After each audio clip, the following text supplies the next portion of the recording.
192년 봄, 장안이었습니다. 한나라의 새로운 수도가 된 지 2년째 되던 해였습니다. 궁궐 깊숙한 곳에서 한 여인이 달빛을 바라보고 있었습니다. 그녀의 이름은 역사에 기록되지 않았습니다. 단지 동탁의 시녀였다고만 전해질 뿐입니다. 그런데 누가 알았겠습니까? 이 이름 없는 여인을 둘러싼 은밀한 관계가 천하의 판도를 바꾸게 될 줄을 말입니다. 후한 최고 권력자 동탁이 죽고 장안이 다시 전쟁터가 되고 중국 대륙이 더 깊은 혼란 속으로 빠져들게 될 줄을 말입니다. 그날 궁궐 북쪽문에서 한 사건이 일어났습니다. 창이 번쩍였습니다. 비명이 들렸습니다. 천하를 주름잡던 폭군이 쓰러졌습니다. 이 여인은 도대체 누구였을까요? 우리가 알고 있는 초선이 맞을까요? 왕유는 정말 연한계를 썼을까요? 그리고 이 사건의 진짜 주인공은 누구였을까요? 오늘 우리는 정사 기록을 통해 초선과 동탁, 여포 이야기의 허와씨를 파헤쳐 보겠습니다. 역사와 소설이 만나는 지점에서 1800년 전 그날의 진실을 찾아보겠습니다. 자, 그럼 지금부터 시작하겠습니다. 189년 한나라 영제가 죽었습니다. 환관과 외척의 권력 투쟁이 극에 달했고 대장군 하진이 환관들을 제거하려다 오히려 암살당했습니다. 궁궐은 혼란에 빠졌고 어린 황제와 황태자는 궁궐 밖으로 도망쳐야 했습니다. 이때 서쪽에서 군대를 이끌고 낙양으로 들어온 사람이 있었습니다. 바로 동탁이었습니다. 양주 출신의 군벌이었던 그는 불과 3,000명의 병력으로 낙양에 입성했지만 교묘한 술책으로 대군인 것처럼 위세를 보였습니다. 동탁은 정권을 잡자마자 폭정을 시작했습니다. 소제를 폐위하고 헌제를 옹립했으며 반대하는 신하들을 무자비하게 제거했습니다. 190년 각지의 군벌들이 연합하여 반동탁 연합군을 결성했습니다. 조조, 원소, 원술, 손견 등 나중에 천하를 다투게 될 인물들이 모두 이 연합에 참여했습니다. 위협을 느낀 동탁은 190년 수도를 장안으로 옮겼습니다. 낙양을 완전히 불태우고 수백만 백성을 강제로 이주시켰습니다. 역사는 기록합니다. 200리 안에 남은 것이 아무것도 없었다고 말입니다.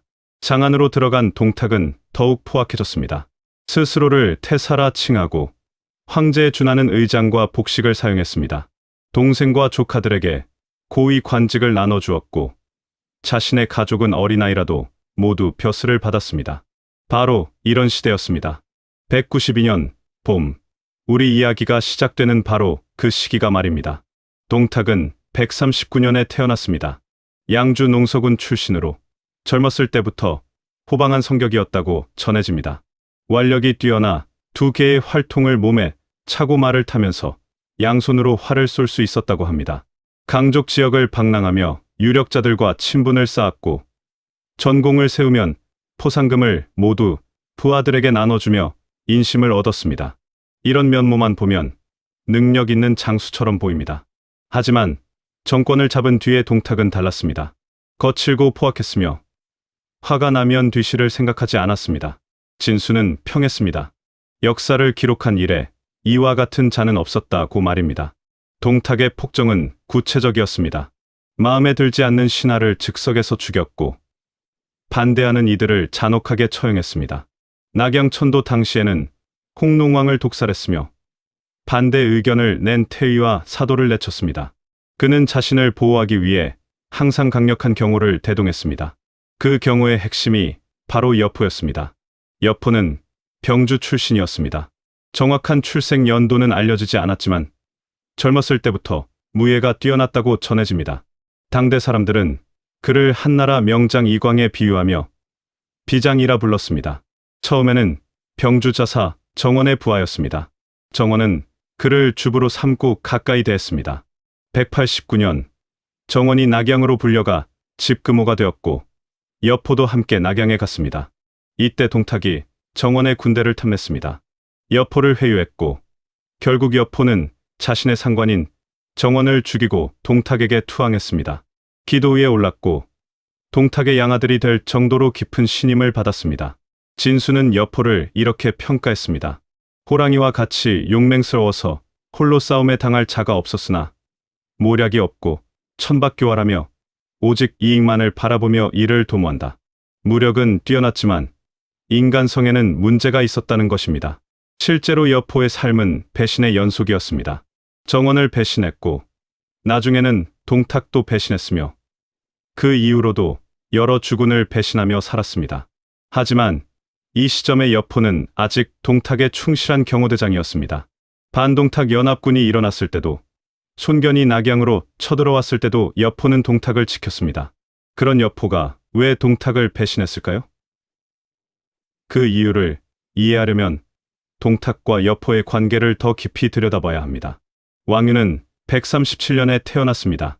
조조, 손견, 유비보다 거의 아버지뻘이었습니다. 병주 태원군 기연 출신으로 여포와 같은 고향 사람이었습니다. 젊었을 때부터 소신 있고 깨끗한 인물로 명성을 떨쳤습니다. 황건적의 난이 일어났을 때는 장수로 등용되어 여러 차례 황건적을 격파했습니다. 십상시가 황건적과 내통하고 있다는 증거를 찾아 황제에게 고발하기도 했습니다. 하지만 환관들의 반격으로 죽을 뻔했습니다. 사형장에 끌려가기 전 지인들이 독약을 보내 자결할 것을 권했지만 왕유는 거절했습니다. 끝까지 정의를 지키고자 했던 것입니다. 다행히 여러 공경들의 탄원으로 목숨을 건졌습니다. 189년 하진이 왕윤을 하남윤으로 임명했습니다. 하진이 죽고 동탁이 정권을 잡은 후에는 190년 사도가 되었습니다. 동탁은 청렴하고 강직한 인물로 명성이 높은 왕윤을 중용해서 자신의 정당성을 높이려 했던 것입니다. 왕윤은 겉으로는 동탁에게 순종하는 척했습니다. 정사를 잘 처리했고 동탁은 왕윤을 의심하지 않았습니다. 하지만 왕윤은 남몰래 동탁을 제거할 틈을 노리고 있었습니다. 그는 상서복야 사손서와 함께 동탁 주사를 모의하고 있었습니다. 하지만 실행할 기회가 없었습니다. 동탁은 항상 강력한 경호를 대동했고 그 핵심이 바로 여포였기 때문입니다. 여포를 아군으로 만들지 않는 한 동탁을 제거하는 것은 불가능했습니다. 왕유는 기회를 기다렸습니다. 동탁과 여포의 관계에 금이 가기 시작한 것은 작은 사건에서 비롯되었습니다. 어느 날 사소한 마찰로 동탁이 화를 냈습니다. 성격이 급하고 포악했던 동탁은 여포를 향해 수극을 던졌습니다. 수극은 짧은 창의 일종입니다. 동탁이 자신의 양아들을 향해 무기를 던진 것입니다. 민첩했던 여포는 피하고 사죄했기에 목숨을 건졌지만 이 사건은 여포의 마음속에 깊은 앙금으로 남았습니다. 양아버지와 양아들이라고는 하지만 실제로는 정치적 결합이었습니다. 여포는 정원을 배신하고 동탁에게 투항했고 동탁은 여포의 무력을 필요로 했습니다. 서로 이용하는 관계였던 것입니다. 그런데 동탁이 자신을 죽이려 할 수도 있다는 생각이 들자 여포는 불안해졌습니다. 더 큰 문제가 있었습니다. 여포는 동탁의 궁궐에서 중문을 지킬 때 시중을 드는 한 시녀와 몰래 정을 통하고 있었습니다. 정사는 이렇게 기록합니다. 여포는 동탁의 시비와 사사로이 통정하여 이 일이 발각될까 두려워하여 마음속으로 불안해하였다. 이것이 전부입니다. 이름도 나오지 않고 어떻게 만났는지도 나오지 않습니다. 하지만 이것만으로도 충분했습니다. 동탁은 의심이 많고 잔혹한 사람이었습니다. 만약 이 일이 발각된다면 여포가 어떻게 될지는 뻔했습니다. 수극을 던진 것보다 훨씬 더한 처벌이 내려질 것이었습니다. 여포는 두려웠습니다. 무력으로는 천하에 당할 자가 없었지만 동탁 앞에서는 한낱 신하일 뿐이었습니다. 그는 누군가와 상의할 필요를 느꼈습니다. 여포는 같은 고향 출신으로 친분이 있던 왕윤을 찾아갔습니다. 수극 사건과 시녀와의 일을 털어놓았습니다. 왕윤은 이것이 기회라고 생각했습니다. 왕윤은 동탁 주사를 모의하고 있었고 여포가 동탁에게 불만이 많다는 것을 알게 되자 여포를 동탁 암살 계획에 끌어들이기로 했습니다. 처음에 여포는 망설였습니다. 부자 사이인데 어떻게 그럴 수 있습니까? 왕윤은 말했습니다. 본래 친부도 아닐 뿐더러 진짜 아버지가 아들에게 수극을 던지겠습니까? 그대와 동탁은 성이 다릅니다. 지금 동탁을 두려워하는 것은 본래의 아비를 잇는 것이 아닙니까? 왕윤의 논리는 명확했습니다. 동탁과 여포는 혈연 관계가 아닙니다. 단지 정치적으로 결합했을 뿐입니다. 그런데 동탁은 여포를 죽이려 했습니다. 이런 상황에서 의리를 지킬 필요가 있겠습니까? 더 중요한 것이 있었습니다. 왕윤은 여포에게 약속했습니다. 동탁을 죽이는 일에 가담하면 그 시녀와 정식으로 혼례를 시켜주겠다고 말했습니다. 여기서 잠깐 생각해봐야 할 점이 있습니다. 소설 삼국지연의에서는 왕윤이 자신의 양녀 초선을 이용해 연안계를 펼쳤다고 나옵니다. 하지만 정사에는 그런 기록이 없습니다. 정사의 기록은 이렇습니다. 여포가 이미 동탁의 시녀와 관계를 맺고 있었고 이것이 발각될까 두려워하고 있었습니다. 왕윤은 이 사실을 알고 여포에게 동탁을 죽이면 그 시녀와 결혼시켜 주겠다고 제안했습니다. 즉, 왕윤이 미인계를 쓴 것이 아닙니다. 이미 존재하던 여포의 약점을 이용한 것입니다. 여포의 욕망과 두려움을 정치적으로 활용한 것이죠. 이것이 연의에서 말하는 연안계와 정사 기록의 가장 큰 차이점입니다. 여포는 결국 왕윤의 설득에 넘어갔습니다. 동탁에 대한 두려움, 시녀에 대한 욕망, 그리고 자신의 안전에 대한 걱정이 복합적으로 작용했습니다. 왕윤과 여포, 그리고 상서복야, 사손서가 함께 계획을 세웠습니다. 동탁을 궁궐로 유인한 뒤 암살하기로 했습니다. 하지만 명분이 필요했습니다. 왕윤은 사손서에게 거짓 조서를 쓰게 했습니다. 황제의 명령이라는 형식을 갖춘 것입니다. 비록 거짓이었지만 역적을 추살한다는 명분은 중요했습니다. 192년 음력 4월 23일 기회가 왔습니다. 헌제의 병환이 나은 것을 축하하기 위해 미양전에서 잔치가 열렸습니다. 동탁도 참석하게 되어 있었습니다. 여포는 기도의 이숙과 함께 10여 명의 병사를 위사로 위장시켜 국액문에 매복시켰습니다. 자신들은 동탁을 마중 나갔습니다. 동탁은 의심하지 않았습니다. 왕윤은 항상 자신에게 순종했고 여포는 자신의 양아들이었습니다. 게다가 잔치에 가는 것이었으니 위험할 이유가 없었습니다. 하지만 동탁도 완전히 방심한 것은 아니었습니다. 조복 안에 갑옷을 입고 있었습니다. 오랜 군벌 생활로 몸에 밴 조심성이었습니다. 동탁의 수레가 북액문에 도착했습니다. 문을 통과하는 순간 이숙이 창으로 동탁을 찔렀습니다. 하지만 동탁은 갑옷을 입고 있었기에 팔에 부상만 입고 죽지 않았습니다. 수레에서 낙마한 동탁은 급하게 여포를 찾았습니다. 여포야, 어디 있느냐? 여포가 나타났습니다. 하지만 동탁을 구하러 온 것이 아니었습니다. 여포는 말했습니다. 조서를 받들어 역적 동탁을 치노라. 동탁은 믿을 수 없었습니다. 자신의 양아들이 자신을 배신한 것입니다. 동탁은 외쳤습니다. 용구가며 시사, 개 같은 놈. 내가 어떻게 이럴 수가 있느냐. 여포는 창으로 동탁을 찔렀습니다. 천하를 주름잡던 폭군이 양아들의 손에 죽었습니다. 동탁의 부하 전이와 창고직이 두전이 동탁의 시신을 보고 통곡하자 그들도 죽였습니다. 조정과 백성들은 환호했습니다. 3년 가까이 천하를 휘어잡던 폭군이 사라진 것입니다. 왕윤은 녹상서사가 되어 조정의 업무를 처리하게 되었고 여포는 분무장군에 임명되고 온후에 봉해졌습니다. 동탁은 죽었습니다. 하지만 동탁의 그림자는 사라지지 않았습니다. 동탁의 부하들이 아직 살아 있었고 그들은 왕윤과 여포에게 복수하려 했습니다. 여포는 왕윤에게 조언했습니다. 동탁의 잔당들을 사면하고 동탁이 쌓아놓은 재물을 공경대신과 장교들에게 나눠주자고 말했습니다. 현실적인 제안이었습니다. 하지만 왕윤은 거절했습니다. 평생 정의를 추구했던 왕윤에게 역적의 무리를 용서한다는 것은 받아들일 수 없었습니다. 그의 강직함이 오히려 화를 불렀습니다. 동탁의 부하였던 이각과 곽사가 군대를 이끌고 장안으로 쳐들어왔습니다. 여포는 막아보려 했지만 대패했습니다. 왕윤은 체포되었습니다. 사람들이 왕윤에게 도망치라고 권했습니다. 하지만 왕윤은 말했습니다. 조정의 어린 임금이 나를 의지하는데 어려움에 임했다고 구차하게 벗어나려 하는 것은 내가 참아 못할 짓이오. 192년 음력 6월 7일 왕윤은 살해되었습니다. 동탁을 죽인 지 불과 40여 일 만이었습니다. 헌제는 왕윤의 죽음에 슬픔을 감추지 못했고 장안의 남녀노소 중에 탄식하며 눈물을 흘리지 않는 자가 없었다고 합니다.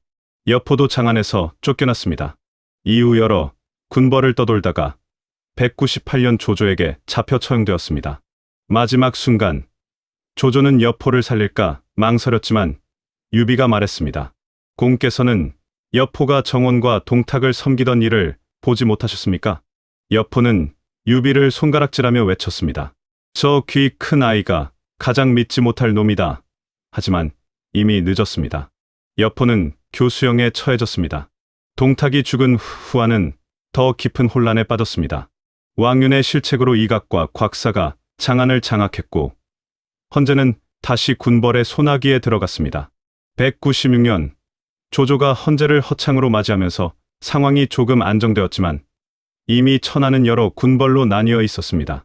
조조, 원소, 원술, 유표, 손책 등이 각자의 세력을 키워나갔습니다. 동탁의 폭정은 끝났지만 후한 왕조는 회복되지 못했습니다. 오히려 동탁의 혼란이 군웅할거의 시대를 열었습니다. 220년 후한이 멸망하고 위, 촉, 오 삼국이 정립하기까지 그 씨앗은 이미 192년에 뿌려졌던 것입니다. 그렇다면 그 시년은 어떻게 되었을까요? 정사는 아무것도 말해주지 않습니다. 여포가 동탁을 죽인 후 그녀와 결혼했는지 아니면 혼란 속에 사라졌는지 알 수 없습니다. 다만 한 가지는 확실합니다. 그녀는 역사의 전환점에 있었지만 역사는 그녀의 이름조차 기록하지 않았다는 것입니다. 그렇다면 우리가 아는 초선 이야기는 어디서 나온 것일까요? 이름, 초선은 어떻게 만들어졌을까요? 먼저 이름의 유래를 살펴보겠습니다. 고대 중국에는 초선관이라는 관모가 있었습니다. 담비꼬리와 매미 날개로 장식된 관입니다. 궁중에는 이 초선관을 관리하는 시녀가 있었는데 그 관직 이름이 초선이었습니다. 원나라 시대의 연극 금운당 암정연환계에서 여포와 밀통한 시녀가 초선관을 관리해서 초선이라 불렸다고 설정했습니다. 이것이 초선이라는 이름의 시작입니다. 14세기 나관중이 삼국지연의를 쓸 때 이 설정을 받아들였습니다. 하지만 여기서 큰 변화를 주었습니다. 동탁의 시녀가 아니라 왕윤의 양녀로 설정을 바꾼 것입니다. 왜 이렇게 바꿨을까요? 극적 효과 때문이었습니다. 단순히 여포가 동탁의 시녀와 바람을 피웠다는 이야기보다 충신 왕윤이 양녀를 희생시켜 나라를 구하려 했다는 이야기가 훨씬 더 극적이었기 때문입니다. 연희에서는 왕윤이 초선을 먼저 여포에게 보여주고 그 다음에 동탁에게 보여줍니다. 초선은 두 사람을 오가며 둘 사이를 이간질합니다. 이것이 연환계입니다. 하지만 정사의 기록은 다릅니다. 여포가 먼저 동탁의 시녀와 관계를 맺었고 왕윤은 이미 존재하는 관계를 정치적으로 이용했습니다. 왕윤이 계략을 꾸민 것은 맞지만 미인계를 쓴 것은 아니었습니다. 또 하나 중요한 차이가 있습니다.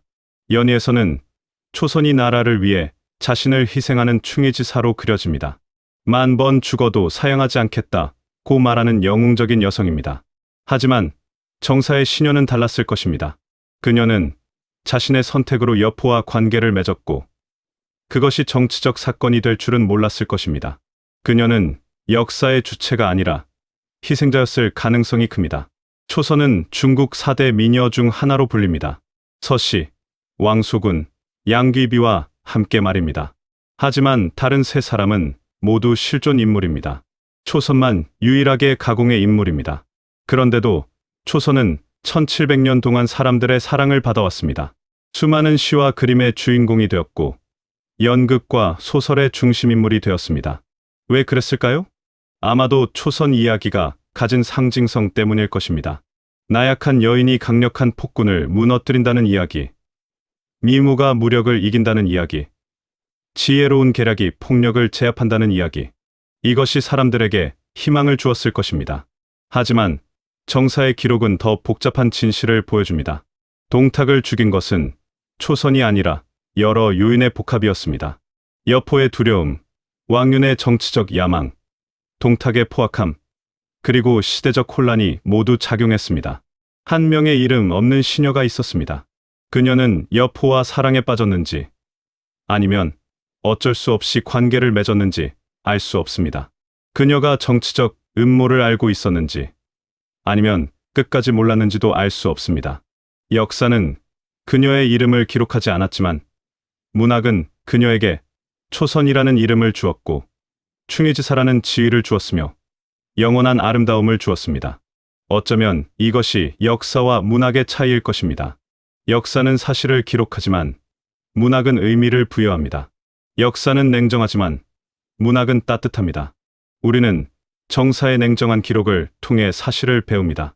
동탁은 폭군이었고 여포는 배신자였으며 왕유는 이상주의자였습니다. 한 시녀가 있었고 그녀를 둘러싼 욕망과 두려움이 역사를 바꾸었습니다. 동시에 연희의 아름다운 이야기를 통해 의미를 배웁니다. 정의는 결국 승리하고 지혜는 폭력을 이기며 희생은 헛되지 않다는 믿음을 배웁니다. 192년 그날 장안 궁궐에서 일어난 일의 진실을 완전히 알 수는 없을 것입니다. 하지만 우리는 그 사건이 남긴 교훈을 배울 수 있습니다. 폭정은 결국 무너진다는 것, 배신은 대가를 치른다는 것, 그리고 이상만으로는 세상을 바꿀 수 없다는 것. 왕유는 동탁을 죽이는 데는 성공했지만 이유를 준비하지 못해 실패했습니다. 역사는 우리에게 가르칩니다. 악을 제거하는 것만으로는 부족하고 그 이유를 어떻게 할 것인지가 더 중요하다고 말입니다. 오늘 우리는 초선이라는 수수께끼를 풀어보았습니다. 그녀는 완전한 허구도 아니고 완전한 실존 인물도 아니었습니다. 역사적 모티브와 문학적 상상력이 만나 탄생한 존재였습니다. 정사는 말합니다. 동탁의 이름 없는 시녀가 있었고 여포는 그녀와 밀통했으며 왕유는 이것을 이용해 동탁을 죽였다고 말입니다. 연희는 말합니다. 왕윤의 양녀 초선이 있었고 그녀가 연한계로 동탁과 여포를 이간질했으며 나라를 위해 자신을 희생했다고 말입니다. 어느 것이 진실일까요? 둘 다 진실입니다. 하나는 사실의 진실이고 하나는 의미의 진실입니다. 역사학자는 사실을 추구하지만 우리는 둘 다 필요합니다. 초선의 이야기는 우리에게 가르칩니다. 역사를 배울 때는 사실을 확인해야 하지만 동시에 그 이야기가 가진 의미도 이해해야 한다고 말입니다. 삼국지를 읽을 때도 마찬가지입니다. 정사와 연희를 구분해서 읽어야 하지만 둘 다에서 배울 것이 있습니다. 정사에서는 사실을, 연희에서는 교훈을 배우는 것입니다. 여러분은 어떻게 생각하십니까? 초선은 실존했을까요? 아니면 완전한 허구일까요? 그리고 그것이 중요할까요? 댓글로 여러분의 생각을 나눠주시면 감사하겠습니다. 다음 영상에서는 삼국지의 또 다른 미스터리를 풀어보겠습니다. 구독과 좋아요 부탁드리며 오늘 영상은 여기서 마치겠습니다. 감사합니다.